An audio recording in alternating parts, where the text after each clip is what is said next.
안녕하세요. 저는 곧 마흔을 바라보는 평범한 30대 여자입니다. 지금껏 살면서 가장 속 시원한 복수를 했던 경험을 여러분께 들려드리려고 해요. 시어머니 때문에 고생했던 분들이라면 정말 통쾌하실 만한 이야기일 거예요. 먼저 제가 남편을 어떻게 만났는지부터 말씀드릴게요.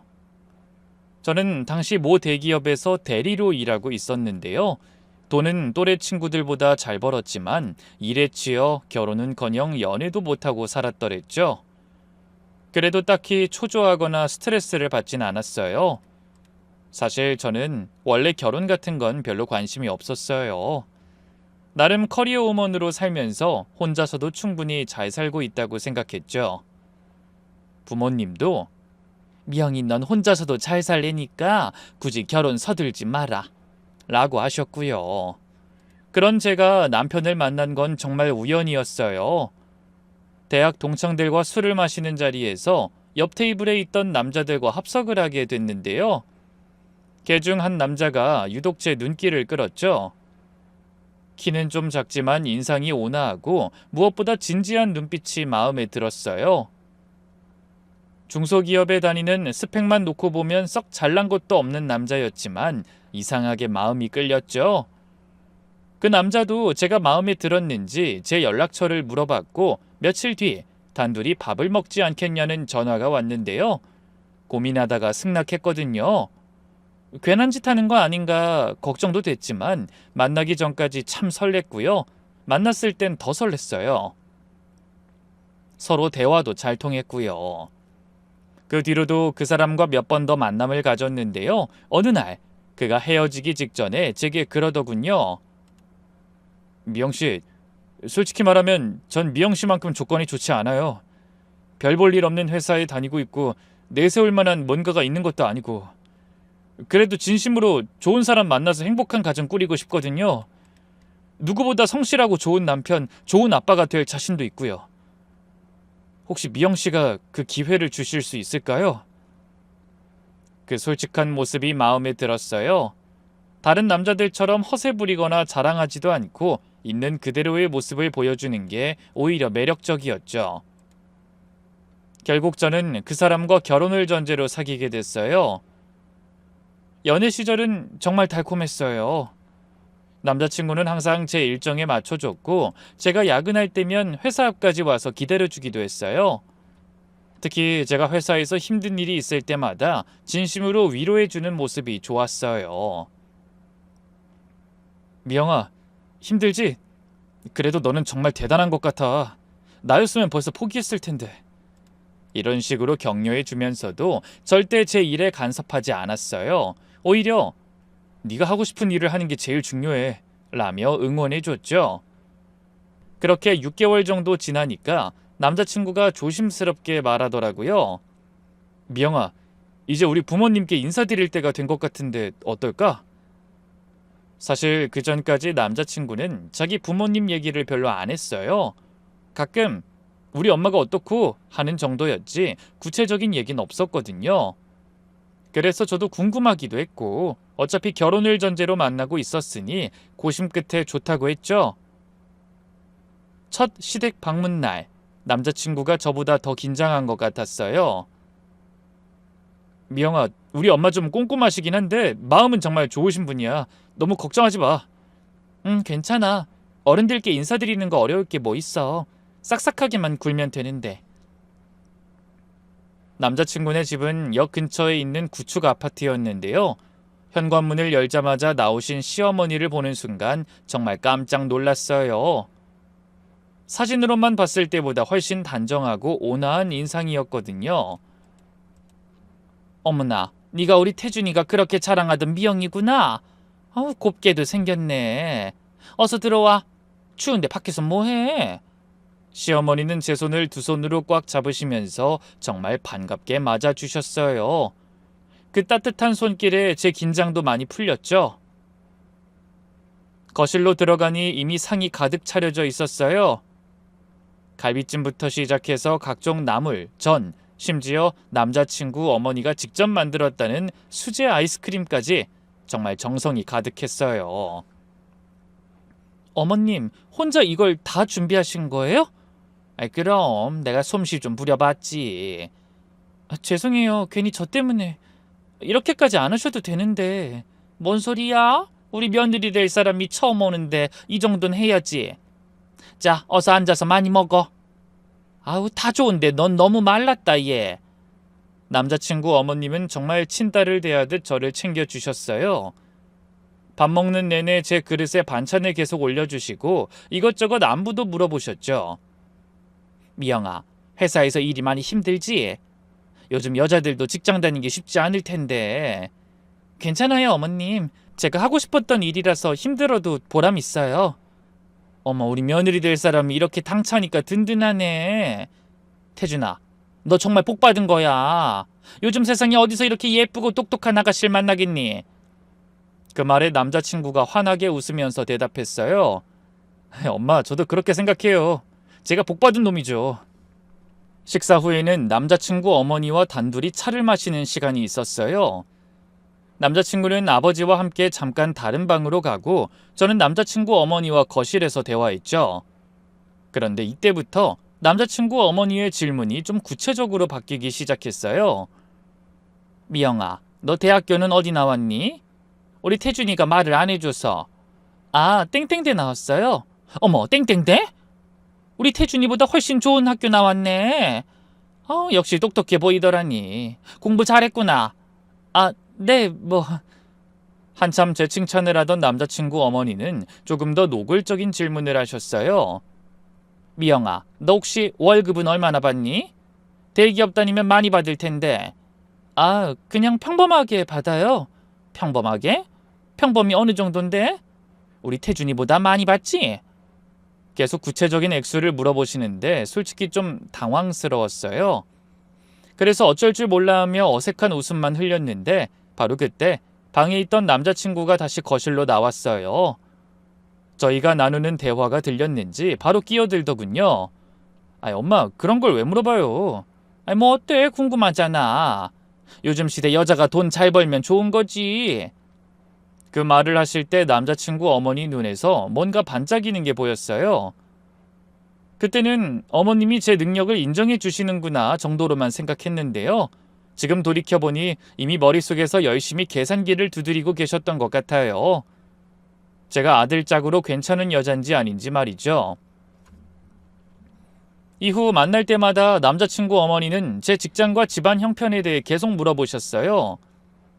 미영아, 너네 아버지는 뭐 건설 관련 사업 하신다고? 아, 네. 크게는 아니고 그냥 작게 하고 계세요. 그래? 회사 이름이 뭐니? 어떤 건물 지었어? 이런 식으로 저희 집 살림에 대해서도 계속 탐색하시더라고요. 그리고 한 번은 함께 길을 걷다 동네 분들을 우연히 만났는데요. 다짜고짜 저를 그분들에게 인사시키더군요. 얘가 우리 며느리 될 앤데 대기업 다니잖아. 자기도 땡땡 회사 알지? 땡땡 회사? 거기 엄청 큰 회사잖아. 그뿐인 줄 알아? 미영이 얘가 대학도 땡땡대 나왔어. 아버진 건설업 크게 하시고. 처음엔 저를 자랑스러워 하시는 줄 알았는데 점점 뭔가 어색한 느낌이 들기 시작했어요. 마치 제가 어떤 상품이라도 되는 것처럼 느껴졌거든요.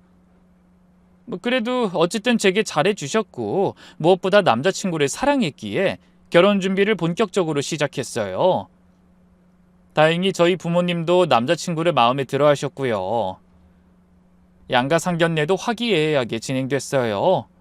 시어머니는 저희 부모님을 정말 정중하게 대해주셨고 제 부모님도 시부모님을 좋게 보셨어요. 사돈, 이렇게 훌륭한 딸을 우리 집으로 보내주시다니 미영이 같은 며느리를 두면 우리 태준이도 잘 될 거예요. 아유, 별 말씀을요. 부족한 게 많은 우리 딸 예쁘게 봐주셔서 감사합니다. 그런데 자리가 파할 때쯤 시어머니가 조용히 하신 말씀이 좀 이상했어요.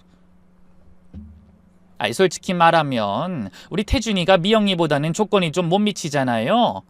주변에선 잘난 며느리 두면 고생한다고 다들 말렸는데 제가 좀 고생 좀 하면 어때요? 우리 아들 인생이 편해지는데. 네? 네. 저희 부모님은 뭐라 대답도 못하고 어색한 미소만 지으셨어요. 저 역시 뭔가 찜찜한 기분이 들었죠. 시어머니가 저를 사람이 아니라 경제적 도구로 보는 건 아닌가 하는 생각이 들었거든요. 하지만 그때는 그냥 실용적으로 생각하시는 건가 보다 하고 넘어갔네요. 하지만 결혼 준비 과정에서 시어머니의 그런 면이 더욱 확실해졌어요. 특히 신혼집 문제에서 말이에요. 미영아, 신혼집 말인데 우리 형편이 그리 넉넉하지 못해서 말이야. 시어머니가 조심스럽게 꺼내신 말씀에 저는 귀를 기울였어요. 한 1억 정도는 어떻게든 마련해 볼 수 있을 것 같은데 그 돈에 태준이가 모아둔 돈 더해봤자 변두리 작은 아파트밖에 못 구하잖니? 그것도 전세로. 아, 어머님 걱정 마세요. 전 어디든 괜찮아요. 신혼 땐 다 그런 거죠 뭐. 아니야. 그래도 미영이 널 어떻게 그런 좁은 집에서 살게 하니? 너 지금 부모님이랑 살고 있는 집도 엄청 넓은 단독주택이라며. 그러지 말고 부모님이랑 얘기를 좀 해보는 게 어떻니? 너희 집에서 조금만 보태주면 회사 근처에 괜찮은 아파트 살 수 있을 텐데 어때? 시어머니의 요구에 솔직히 좀 황당했어요. 안 그래도 아버지가 그런 말씀 꺼내시긴 했는데요. 제가 괜찮다고 거절했거든요. 그동안 어학연수며 대학 학비 등 부모님한테 도움받은 게 너무 많아서 말이에요. 그렇다고 제가 돈을 안 보탠 것도 아니에요. 신혼집 구하는데 제가 그동안 모아둔 돈도 같이 보태기로 했거든요. 혼수도 물론 저희 쪽에서 해가고요. 그래서 딱 잘라 말했어요. 어머님, 진짜 괜찮아요. 전 전세로 시작해도 괜찮을 것 같은데요. 전세? 아니, 미영아, 전세는 남의 집이야. 언제든 쫓겨날 수 있다고. 전세살이 하는 동안 집값은 더 오를 거고 나중에 애 태어날 거 생각해서라도 지금 무리해서 집 사는 게 나아. 너희 아버지하고도 한번 상의해봐. 조금만 더 보태주시면 정말 좋은 집 살 수 있어. 시어머니는 마치 제가 좋은 집에 살기 위해서라는 식으로 말씀하셨지만 결국 저희 집에서 돈을 더 내라는 얘기였어요. 그래서 한 번 더 단호하게 고개를 가로저었죠. 아니요, 어머님. 집 문제는 이미 태준 씨하고도 얘기 끝냈는걸요. 말씀은 감사하지만 그냥 전세로 들어갈게요. 제가 신혼집 문제에서 단호하게 거절하자 시어머니 표정이 살짝 굳어지는 게 보였어요. 하지만 그것도 잠시. 이내 시어머니가 어색한 웃음을 지으시면서 말씀하셨죠. 그래, 뭐 미영이 의견 존중해야지. 젊은 사람들 생각이 있을 테니까. 하지만 그 말투에서 뭔가 떨떠름한 기분이 느껴졌어요. 마치 나중에 후회해도 늦다라는 식의 뉘앙스였죠. 어쨌든 그렇게 결혼식을 올리고 전세 아파트에서 신혼생활을 시작했어요. 처음 몇 달은 정말 달콤했죠. 남편도 다정했고 시어머니도 가끔 안부 전화 주시는 정도였고요. 하지만 평화는 그리 길지 않았어요. 어느 주말 시어머니가 갑자기 신혼집에 나타나신 거예요. 미리 연락도 없이 말이죠. 어머님 어떻게 오셨어요? 연락 주셨으면 집 정리라도 하고 맞이했을 텐데요. 아이 뭘 귀찮게 그런 걸 다 연락해 가족끼리. 내가 우리 아들 집에 오는데 무슨 허락을 받아야 하니? 순간 뭔가 이상하다는 생각이 들었어요. 연애할 때는 항상 다정하던 분이 말투에서부터 날이 서 있었거든요. 시어머니는 제가 내어준 커피와 다과는 먹는 둥 마는 둥 하더니 대뜸 저희 집을 한 바퀴 쭉 둘러보시기 시작했어요. 그러더니 첫마디가 이거였죠. 역시 좁네. 이런 데서 어떻게 살아? 남의 집이라 못도 못 박아서 결혼사진도 못 걸어두고. 아이 그러게 그냥 돈 좀 더 보태서 좋은 집 사라니까. 아, 결국 신혼집 문제를 다시 꺼내시는구나 싶었어요. 제가 돈 더 보태달라는 요구를 거절했던 게 아직도 마음에 안 드시는 모양이었어요. 어머님, 저흰 괜찮아요. 둘이 살긴 충분해요. 충분하긴 뭐가 충분해. 이 좁은 데서 우리 아들이 몸 구기고 잘 거 생각하면 내가 눈물이 다 난다. 에이, 그이 자기엔 충분해요. 그 사람 키가 그렇게 큰 것도 아닌데요, 뭘. 제 말에 시어머니가 와락 인상을 구기는 게 보였어요. 남편이 키가 좀 작긴 했으니까요. 하지만 전 아무것도 모르는 척했죠.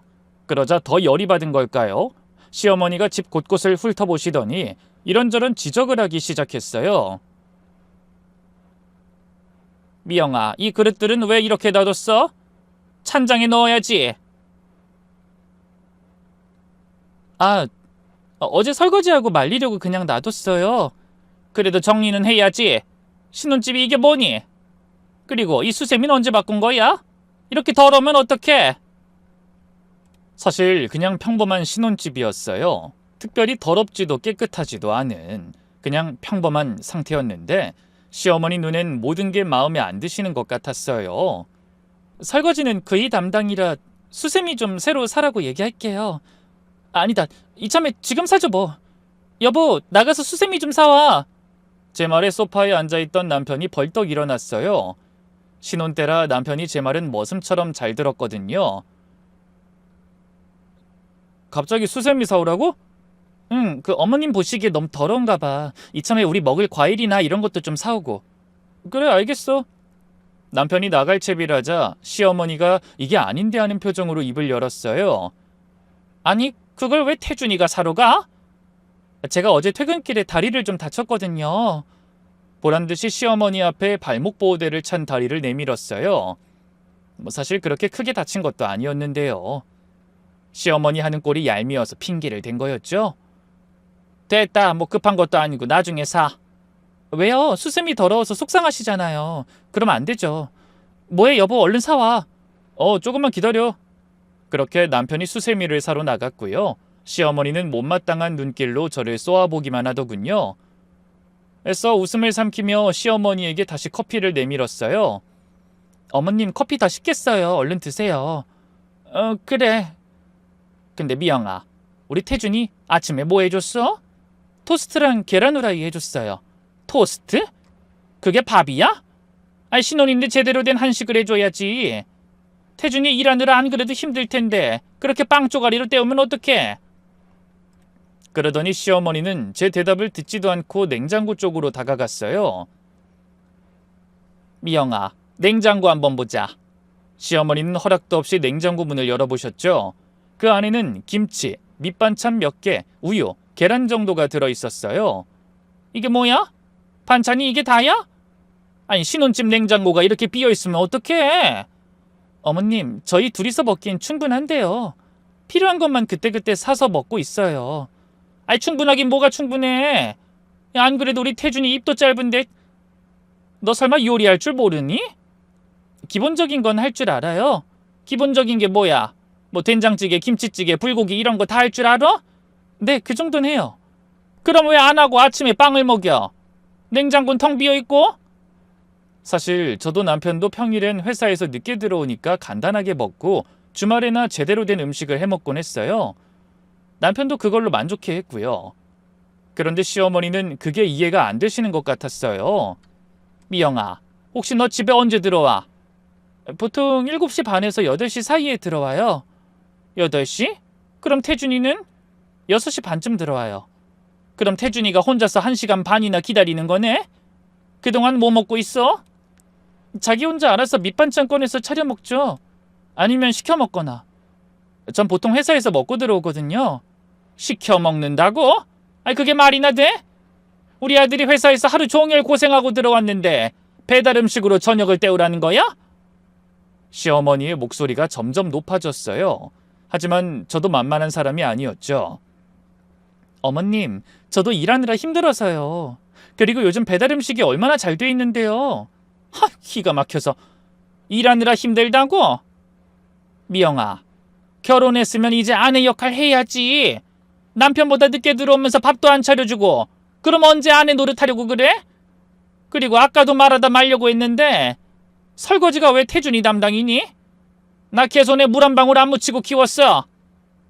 그 말을 들으면서 정말 어이가 없었어요. 연애할 때는 제가 대기업 다니는 게 너무 자랑스럽다고 하시던 분이 결혼하자마자 이렇게 바뀌시다니. 어머님, 저희 맞벌이에요. 집안일도 당연히 나눠서 해야죠. 그 사람도 아무 불만 없어요. 불만이 없게 뭘 없어? 우리 태준이가 착하니까 다 참고 사는 거지. 그때 마침 남편이 수세미를 사서 돌아왔어요. 그런 남편에게 시어머니가 대뜸 다가가 손을 잡고 물었죠. 아들, 너 요즘 집에서 밥도 제대로 못 먹고 있다면서? 미영이가 밥도 안 차려주니? 남편이 당황하며 저를 쳐다보다가 다시 시어머니를 보며 말했어요. 그야 이 사람이 저보다 늦게 끝나니까 제가 알아서 먹는 거죠. 네가 할 줄 아는 게 뭐가 있다고? 이 사람이 밑반찬 이런 거 다 만들어둬서 전 그냥 상만 차리면 돼요. 아니 뭐 시켜 먹거나. 반찬을 미리 만들어둔다고? 거짓말하지 마. 냉장고 안이 텅텅 비어있던데. 에이, 제가 요즘 배달 음식만 먹어서 그래요. 엄마도 알잖아요. 제가 치킨이랑 피자 이런 거 엄청 좋아하는 거. 제가 자제력이 없는 거죠 뭐. 집밥을 먹어야 하는데. 하지만 남편의 말에도 시어머니는 어떻게든 제 탓을 하고 싶은 눈치였어요. 네가 자제력이 없긴 뭐가 없어. 집밥을 차려줘야 먹든 말든 하지. 시어머니는 한숨을 푹 내쉬더니 이어 다시 저를 공격했어요. 미영아, 너 직장 다니는 건 좋은데 집안일도 좀 신경 써야지. 어떻게 남편을 배달 음식만 먹게 하니? 저는 더 이상 참을 수 없었죠. 그래서 목소리를 높여 말했죠. 어머님, 그럼 제가 직장을 그만둬야 한다는 말씀이세요? 그만두라는 게 아니야. 다른 사람들은 다 하던데. 요즘 맞벌이 부부들도 아내가 집안일 알아서 하잖아. 다른 사람들이 어떻게 사는진 모르겠지만 저흰 저희 방식이 있어요. 저도 하루 8시간 일하는데 그이 밥까지 몇 끼니 차려내려는 건 좀 무리 아닌가요? 그리고 저도 처음엔 차려놨어요. 근데 이 사람이 자꾸 배달 음식 시켜 먹는 건데 그걸 왜 제 탓을 하세요? 그리고 설거지도 시키지 말라니 그럼 집안일 저 혼자 다 하라는 말씀이세요? 저도 손에 물 한 방울 안 묻히고 귀하게 컸거든요?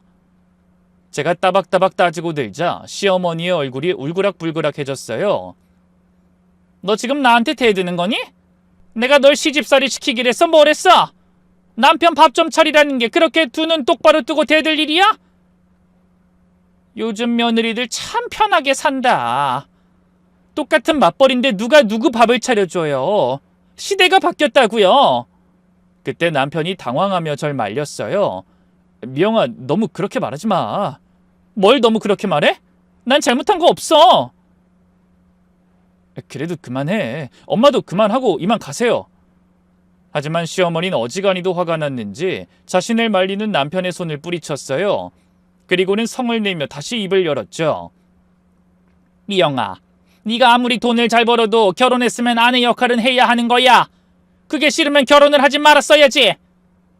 저도 지지 않고 맞섰어요. 시어머니가 말하는 아내의 역할이라는 게 일방적으로 제게만 강요되는 너무나 불합리한 거였으니까요. 어머님, 전 나름대로 아내의 역할 잘하고 있다고 생각해요. 돈도 제가 더 잘 벌지만 그걸로 눈치 준 적 없고요. 집안일도 서로 협의해서 나눠서 잘하고 있어요. 이 사람이 회사 일로 힘들어할 땐 요령껏 잘 달래주기도 하고요. 내가 말하는 아내 역할이 그런 게 아니잖아. 그럼 뭔데요? 기껏 반찬 만들어놔도 이 사람이 배달 음식만 먹는데 그걸 내 탓이오 하면서 더 정성껏 시간 들여 반찬 만드는 거요? 아님 회사 그만두고 전업주부 하면서 삼시세끼 정성껏 상 차려 올리는 거요? 제 말에 시어머니는 아무 말도 못했어요. 제 말이 다 맞으니 할 말이 없었겠죠. 저는 그런 시어머니를 보면서 다시 입을 열었어요. 어머님, 저 지금까지 결혼 후회한 적 없는데요. 솔직히 지금 처음으로 후회가 되네요. 어머님이 이렇게까지 간섭하실 줄은 몰랐거든요. 간섭? 이게 간섭이야? 다 너 걱정해서 하는 말인데? 걱정이면 좋은 방향으로 해주세요. 계속 뭐가 부족하다 뭐가 안 된다 그러시면 저도 기분 나빠요. 그날 이후로 시어머니와 제 사이에는 묘한 긴장감이 흘렀어요. 시어머니는 제가 대드는 며느리라고 생각하셨을 테고 저는 시어머니가 제 생활에 너무 간섭한다고 생각했거든요. 하지만 이건 시작에 불과했어요.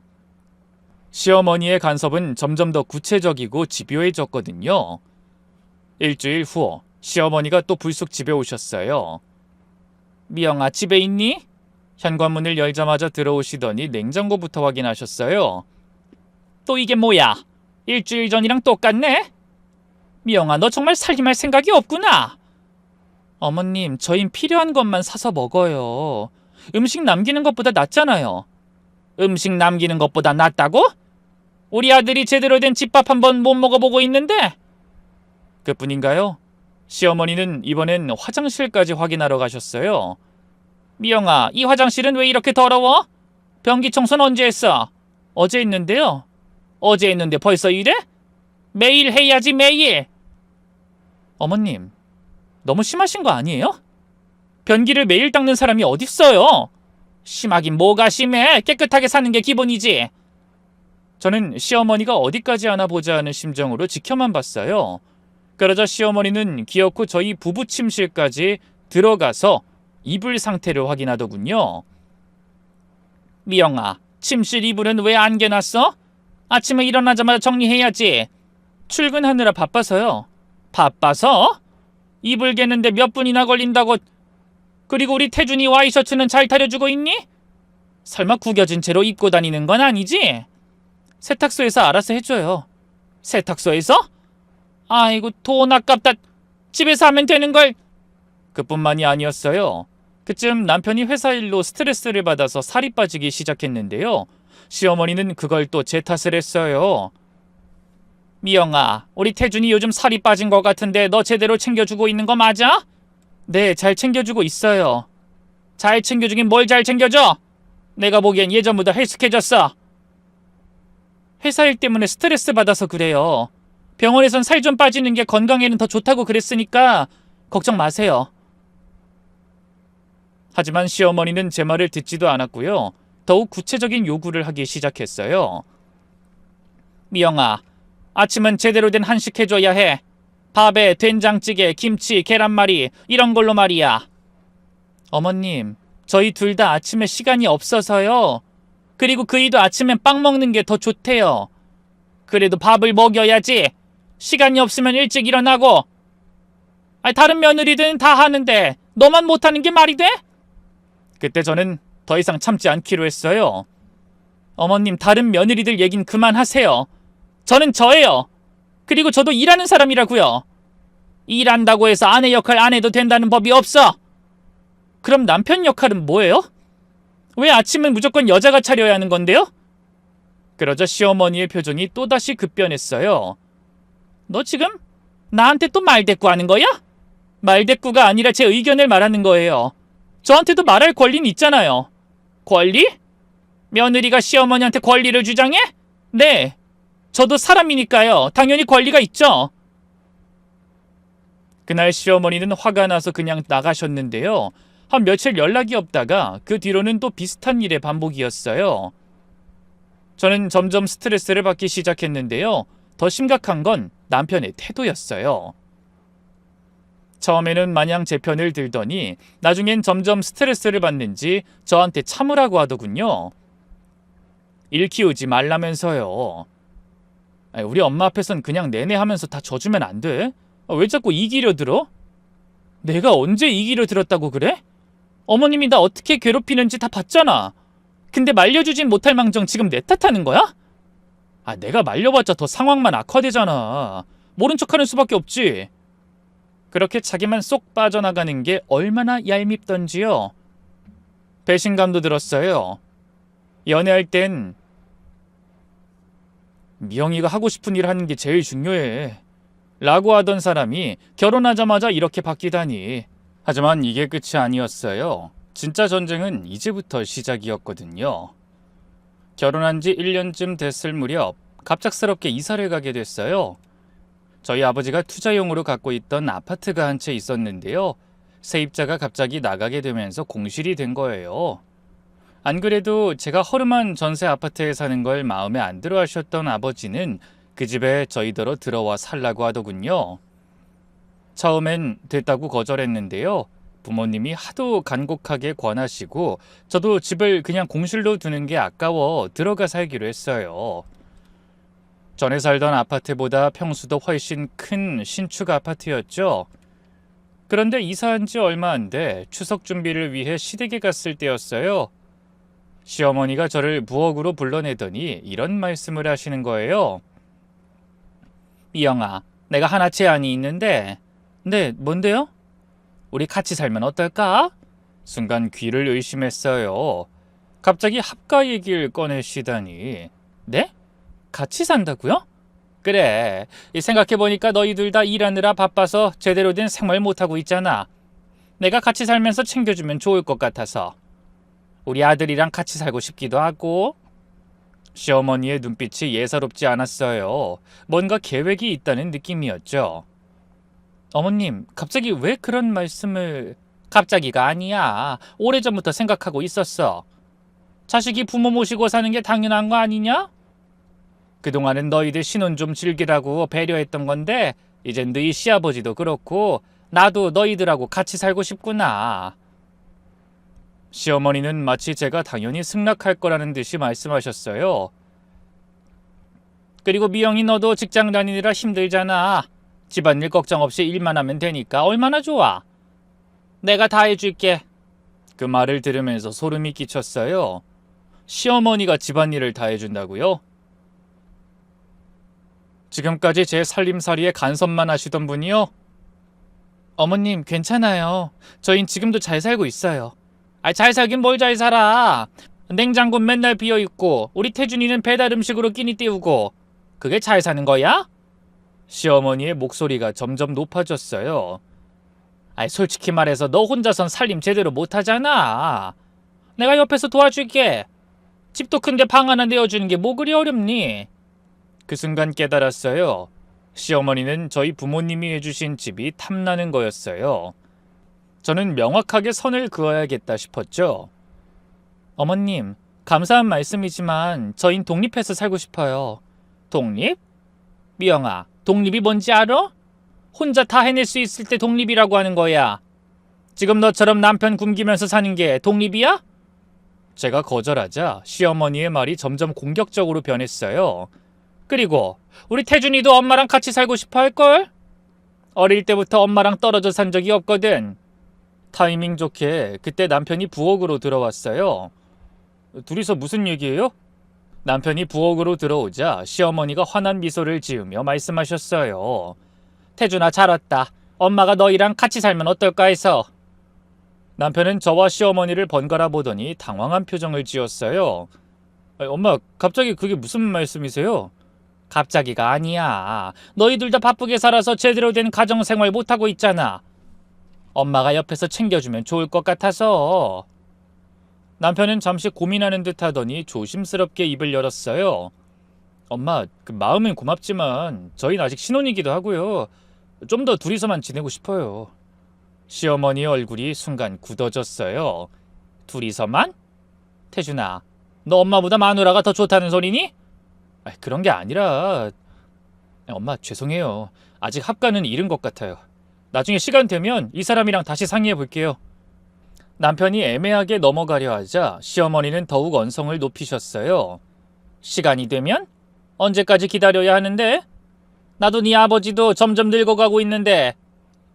이 배은망덕한 놈. 내가 널 어떻게 키웠는데? 아주 여자 치마 자르게 폭사여선 지 애미도 모른 체 하는 것 봐. 결국 그날 시어머니는 화가 나서 일찍 방으로 들어가 버리셨고요. 차례를 지내고 집으로 돌아오는 게 남편이 침통한 표정으로 입을 열었어요. 여보, 우리 엄마 너무 서운해하시는 것 같은데 당신도 합가하고 싶어? 아니, 그런 건 아닌데 그래도 엄마 마음을 너무 상하게 한 것 같아서. 상했으면 상한 거지 어떡해. 우리도 우리 생활이 있는데. 그러자 남편의 표정이 살짝 굳어졌어요. 무슨 말을 그렇게 냉정하게 해? 애초에 당신이 평소에 엄마한테 잘했어 봐. 우리 엄마가 이렇게까지 서운해하겠어? 얘기가 왜 또 그리로 튀어? 난 어머님하고 잘 지내보려고 했어. 하지만 먼저 그 관계를 틀어버린 건 어머님이야. 뭔 일만 나면 다 내 탓이라고 하고 둘이 돈 벌어도 집안일은 다 내 몫이라는데 어떻게 내가 어머님하고 잘 지내겠어? 그래, 당신 잘났다. 아주 똑똑하고 잘났어. 지금 비꼬는 거야? 됐어, 그만하자. 그 일 이후로 남편과 제 사이는 예전 같지 않아졌고요. 시어머니와의 관계도 더욱 냉랭해졌어요. 전화도 뚝 끊어지고 안부 인사도 없어졌죠. 남편은 그런 상황이 불편한지 중간에서 눈치를 보기 시작했어요. 여보, 당신이 엄마한테 전화 한번 해보는 거 어때? 너무 오랫동안 연락을 안 했잖아. 왜 내가 전화해? 정 걱정되면 당신이 전화해. 효도는 셀프로 하자고, 각자. 자꾸 그렇게 정없이 얘기할 거야? 그래. 우리 엄마가 대뜸 합가하자고 한 거 문제 있어. 평소 우리 엄마 행실도 그렇고 기분 나쁠 수 있지. 그래도 윗어른이잖아. 며느리인 당신이 먼저 전화해서 잘못했다고 사과드려. 내가 왜 사과해야 하는데? 뭘 잘못했다고? 그냥 좀 져주라고, 우리 엄마한테. 당신 엄마가 져줘서 나아질 사람이었으면 100번이고 1000번이고 져줬어. 근데 어머님, 강약 약강이야. 알아? 강자한텐 약하고 약자한테 강하다고. 내가 굽히고 들어가는 순간 더 우습게 보고 막대할걸? 제 말에 남편은 아무 말도 하지 못했어요. 제 말이 맞다는 걸 본인도 알고 있었으니까요. 그런 남편에게 실망스러워 저는 이혼도 생각하게 됐는데요. 하필이면 그쯤 제가 임신을 하게 됐어요. 남편이 얼마나 좋아했는지 몰라요. 언제 그렇게 냉랭하게 굴었냐는 듯 다시 연애 시절 때처럼 제게 잘해주기 시작했죠. 저 역시 아이가 간절했기에 기뻤지만 시어머니와의 관계 때문에 마냥 기쁘지만은 않았죠. 며칠 뒤 임신 소식을 들은 시어머니는 그제야 연락을 해오셨어요. 미영아, 아기 가졌다며? 몸 조심해야 한다. 그 말에 겨우 화해의 기미가 보이나 싶었는데 바로 다음 말이 가관이었어요. 임신했으니까 이제 회사 그만둬야겠네. 아기 때문에라도. 아직 초기라서 당분간은 다닐 생각이에요. 당분간? 미영아, 임신하면 회사 그만두는 게 당연한 거야. 아기한테 무슨 일 생기면 어떡하려고. 바로 그렇게 또 잔소리를 퍼붓는 시어머니 때문에 정말 스트레스 받았어요. 하지만 어쨌든 저와 뱃속 아기를 걱정해서 하는 말이니 좋게 좋게 넘겼죠. 회사도 제가 다니고 싶을 때까지 다니다가 중간쯤에 그만뒀어요. 맘 같아선 더 다니고 싶었는데요. 아무래도 임신하고 나니 몸이 너무 힘들더라고요. 뱃속 아기가 걱정돼 예상했던 시기보다 빨리 그만뒀죠. 처음엔 육아휴직을 받았는데요. 아이를 키우다 보니 마음처럼 쉽게 회사 복귀가 안 되더라고요. 시터를 고용하든 뭘 하든 돈을 써서 남의 손에 맡길 수야 있겠지만 제 아이만큼은 제 손으로 키우고 싶은 욕심이 컸어요. 그래서 결국 육아휴직을 철회하고 아예 사직서를 냈죠. 후회는 없었어요. 제 아이를 위한 선택이었으니까요. 전업주부가 되니 시어머니는 그제야 만족하시는 것 같았어요. 이제야 제대로 된 며느리가 되는구나. 우리 태준이 밥도 제대로 챙겨주고 은별이한테도 신경 쓰고.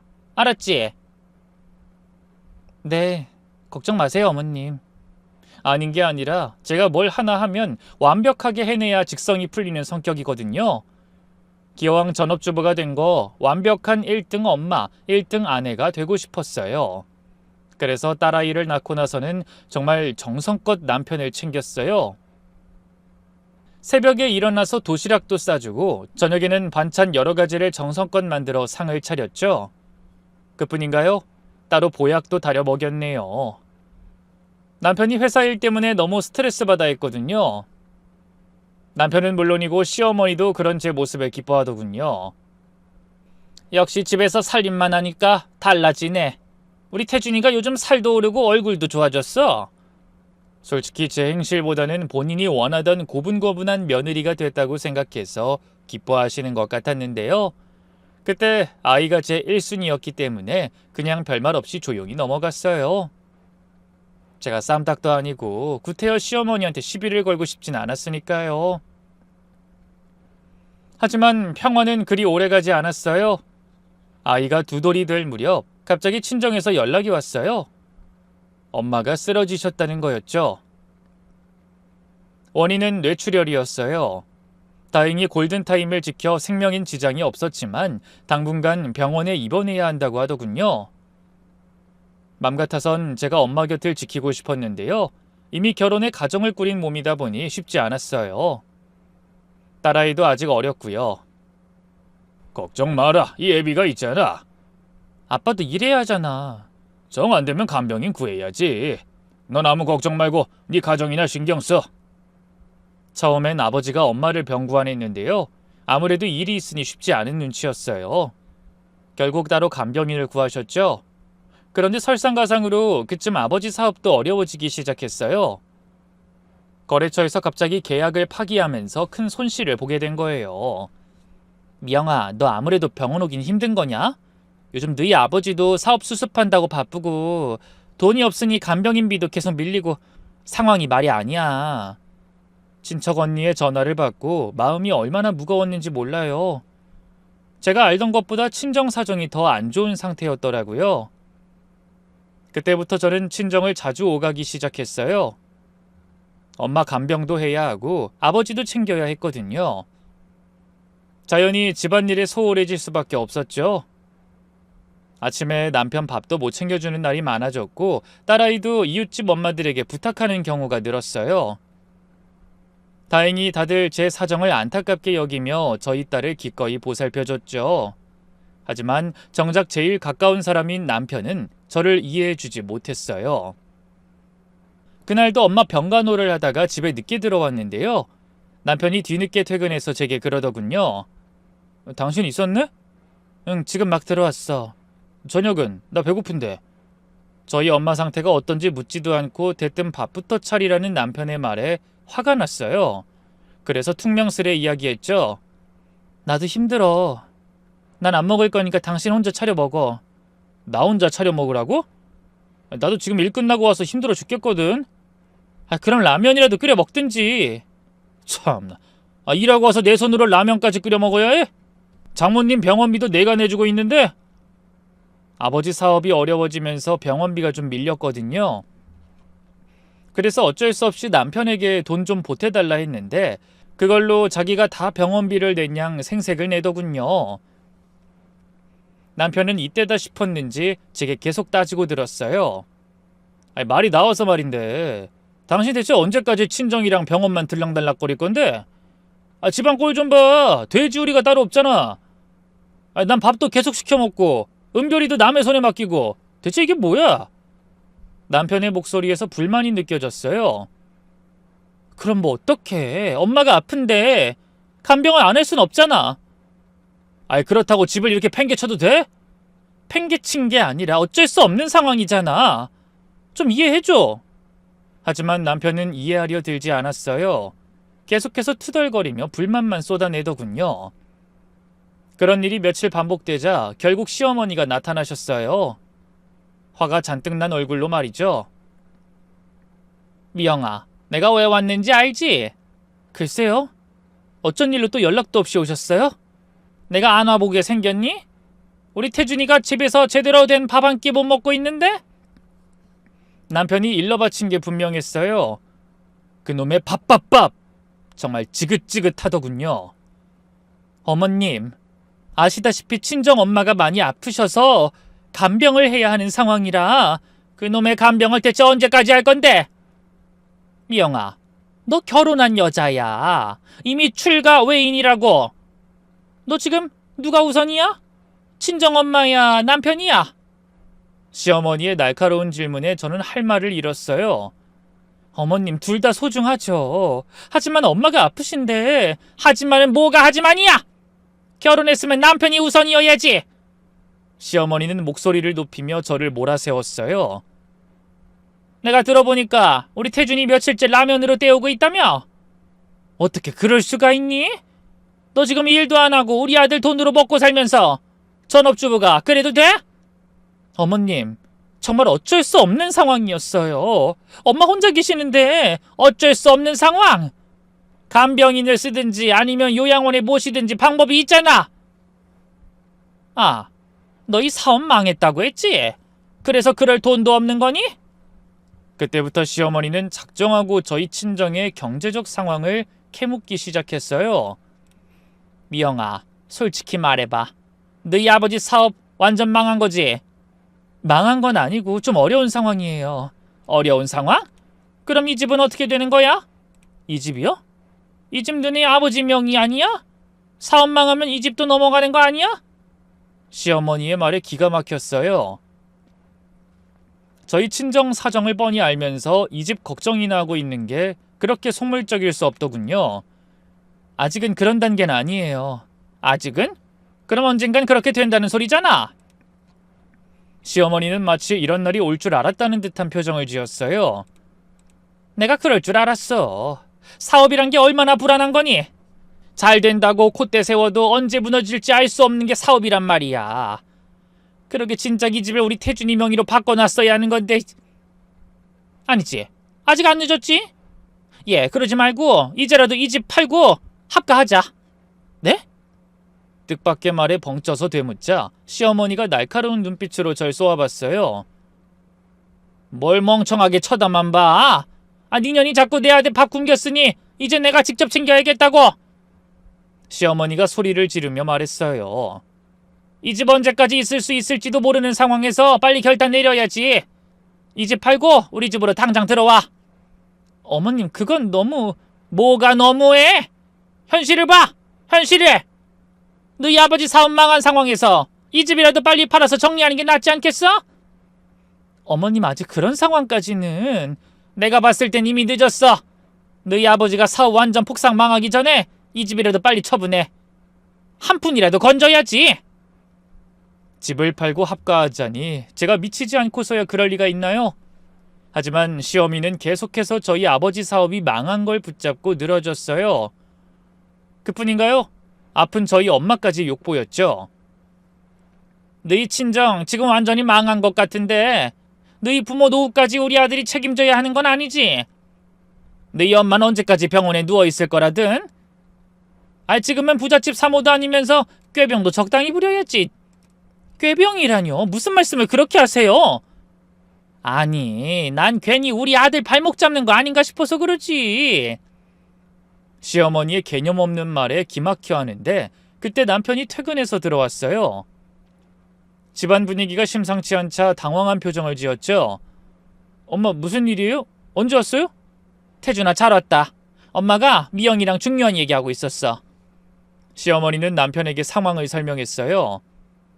미영이 아버지 사업이 어려워졌대. 그래서 이 집도 언제 넘어갈지 모르는 상황인데 그냥 지금 얼른 파는 게 좋지 않겠니? 이 집 팔면 우린 어디로 가라고요? 우리 집으로 들어오면 되지. 그러자 남편이 고민하는 척 하더니 슬그머니 고개를 끄덕이는 게 아니겠어요? 그래요, 좋아요. 저는 화가 나서 재빨리 외쳤어요. 누구 마음대로 좋다고 해? 우리 아빠가 준 집을 왜 당신이 마음대로 팔지 말지 결정해? 여보, 현실적으로 생각해봐. 장인어른 사업 망하면 우리가 이 집에 계속 있을 수도 없고 다른 집 구할 돈도 없잖아. 얼른 팔고 엄마 집으로 가는 게 최선인 것 같은데? 남편마저 시어머니 편을 드니까 정말 막막했어요. 그리고 여보, 솔직히 말해서 당신 요즘 집안일도 제대로 못하고 있잖아. 친정 일로 바빠서. 그건 어쩔 수 없는 상황이었잖아. 어쩔 수 없어도 한계가 있어. 나도 직장에서 힘든데 집에 와서 밥도 제대로 못 먹고. 그 말을 들으면서 전 깨달았어요. 더 이상 남편은 제가 사랑했던 그 남자가 아니라는 걸 말이죠. 그러자 옆에 있던 시어머니도 옳다구나 맞장구를 치더군요. 그래, 불쌍한 우리 아들. 이 집 팔고 들어오기만 해봐. 엄마가 매일 진수성찬 차려줄 테니까. 그동안 얼마나 힘들었으면. 억지 눈물까지 쥐어짜내는 시어머니를 보고 있자니 더는 견딜 수가 없었어요. 저는 하하 헛웃음을 치면서 입을 열었어요. 그렇게 다 큰 아들이 집밥 못 먹는 게 속상해요? 그럼 어머님이 계속 쭉 챙기세요. 제가 밝은 목소리로 말하자 시어머니와 남편이 어리둥절한 표정을 지었어요. 뭐? 어머님이 그렇게 챙기고 싶으시면 계속 챙기시라고요. 전 이제 안 해요. 여보, 갑자기 뭔 소리야? 남편이 당황하며 물었어요. 나 이혼할래. 저는 단호하게 말했죠. 뭐? 남편과 시어머니가 동시에 소리쳤어요. 이혼? 갑자기 뭔 소리야? 갑자기 아니야. 그동안 참고 참았는데 이젠 더는 못 참겠어. 여보, 진정해. 갑자기 이혼이라니. 진정하긴 뭘 진정해. 나도 참을 만큼 참았어. 우리 엄마 아파서 병원에 있는데 어떠냐 묻긴커녕 그놈의 밥밥밥. 나 이 집 밥통 아니고 식모 아니고 사람이야. 당신 아내라고. 근데 당신도 당신 엄마도 날 그렇게 보지 않는 것 같으니 여기까지만 하자. 저는 차분하지만 단호하게 말했어요. 그리고 어머님, 그렇게 아들 챙기고 싶으시면 평생 챙기세요. 전 이제 제 갈 길 갈 거예요. 미영아, 너 지금 제정신이니? 은별이는 어떡하려고 그래? 은별이는 당연히 제가 데리고 가죠. 제가 낳은 앤데. 전 그대로 방에서 자고 있던 딸아이를 안고 나왔어요. 그리고 바로 현관문으로 나가려는데 시어머니가 뒤에서 소리치더군요. 하! 이혼하자고 하면 누가 무서울 줄 알고? 네가 아직도 대기업 다니는 부잣집 딸인 줄 아니? 애 낳고 경력 단절돼서 다른 회사에서 너 더는 뽑아주지도 않아.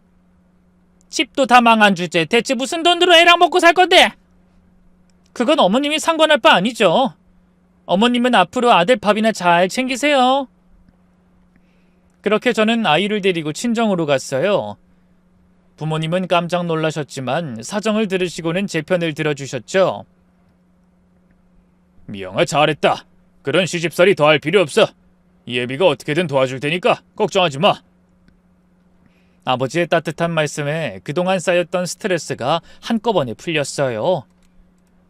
엄마도 병원에서 퇴원하셔서 많이 좋아지셨고요. 친정에서 마음을 추스르면서 저는 재취업 준비를 시작했어요. 경력 단절이 있었지만 예전 실력이 어디 가는 건 아니었거든요. 영어도 다시 공부하고 자격증도 새로 따면서 열심히 준비했어요. 그러던 중 뜻밖의 기회가 찾아왔죠. 예전 직장 동료가 외국계 회사에 괜찮은 자리가 있다고 추천해 준 거예요. 미영아, 너 정도 실력이면 충분히 할 수 있어. 한번 지원해봐. 면접을 보러 갔는데 다행히 좋은 결과가 나왔어요. 연봉도 예전보다 훨씬 좋았고 근무 조건도 만족스러웠죠. 한편 아버지 사업도 친척분의 도움으로 조금씩 회복되기 시작했어요. 미영아, 아빠가 정신 바짝 차리고 다시 시작할게. 이번엔 절대 실패하지 않을 거야. 그렇게 가족들이 다 함께 힘을 내니까 상황이 좋아지기 시작했죠. 그 얘기를 전해 들은 걸까요? 한 달 정도 지났을 때 남편에게서 연락이 왔어요. 미영아, 한 번만 만나자, 제발. 이미 이혼 소송을 준비 중이었기 때문에 만나기 싫었지만 아이 아버지기도 하고 해서 한 번은 만나기로 했어요. 남편은 완전히 초췌해진 모습이었어요. 여보, 미안해. 내가 잘못했어. 뭐가 잘못됐는데? 다 잘못했어.